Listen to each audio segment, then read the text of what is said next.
Inilah deretan informasi terpopuler di situs cnbcindonesia.com yang menjadi sorotan pasar keuangan dalam Hot News. Langsung saja kita ke informasi yang pertama.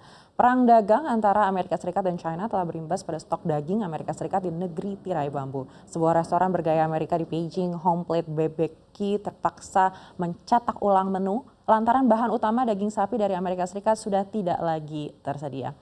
Daging sapi Home Plate yang sebelumnya sepenuhnya bersumber dari Amerika Serikat kini semakin sering menggunakan daging dari Australia. Restoran tersebut menggunakan sekitar 7 hingga 8 ton brisket setiap bulan. Ketika daging sapi Amerika Serikat di dalam freezer habis dalam beberapa minggu, restoran BBQ tersebut hanya akan menyajikan daging dari Australia. Direktur Operasi Home Plate Charles DePellet menambahkan stok iga babi juga berubah. Sekarang daging tersebut akan didatangkan dari Kanada. Namun ia menolak untuk mengungkapkan berapa banyak yang dibayarkan Home Plate untuk daging sapi Australia. Daging sapi Amerika Serikat merupakan salah satu dari ribuan korban dalam perang dagang antara mitra dagang terbesar di dunia. Bahkan sebelum pertempuran dimulai, daging sapi Amerika mahal harganya. Tarif balasan Beijing sebesar 125% di atas tarif 22% yang berlaku saat ini membuatnya tidak terjangkau. Hilangnya daging sapi dari menu di Beijing merupakan gambaran sekilas tentang nasib yang akan dialami ribuan barang di kedua negara tersebut.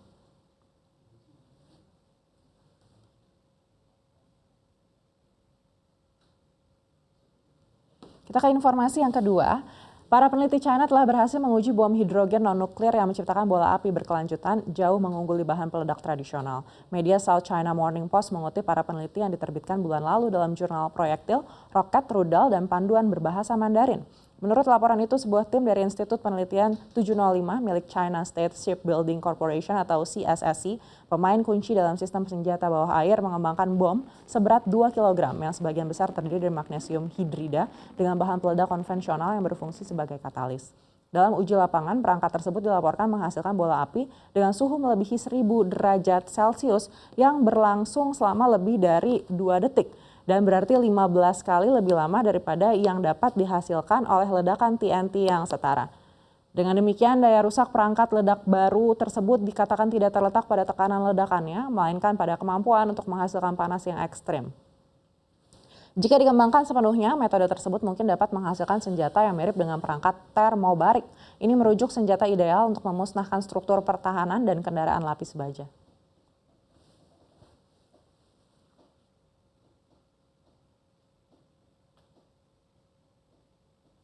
Kita ke informasi yang ketiga, harga emas menembus level $3.400 Amerika Serikat per troy ounce pada perdagangan Senin 21 April, mencapai rekor baru karena ancaman Presiden Amerika Serikat Donald Trump terhadap independensi The Fed dan tarifnya mengguncang kepercayaan investor terhadap ekonomi Amerika Serikat.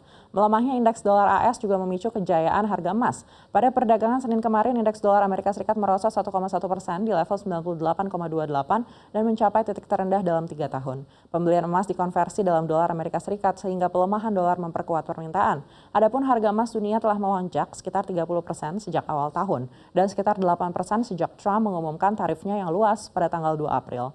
Selain itu, Trump meningkatkan tekanan pada ketua The Fed Jerome Powell dan menyebutnya sebagai pecundang besar dan menuntut agar bank sentral menurunkan suku bunga sekarang. Trump mengatakan pada Kamis lalu pemberhentian Powell tidak akan datang cukup cepat setelah Kepala Bank Sentral Amerika Serikat memperingatkan bahwa tarif Presiden kemungkinan akan meningkatkan inflasi dalam waktu dekat. Di saat bersamaan, Trump sedang mempertimbangkan apakah ia dapat memecat Powell, menurut penasihat ekonomi Gedung Putih Kevin Hassett pada hari Jumat.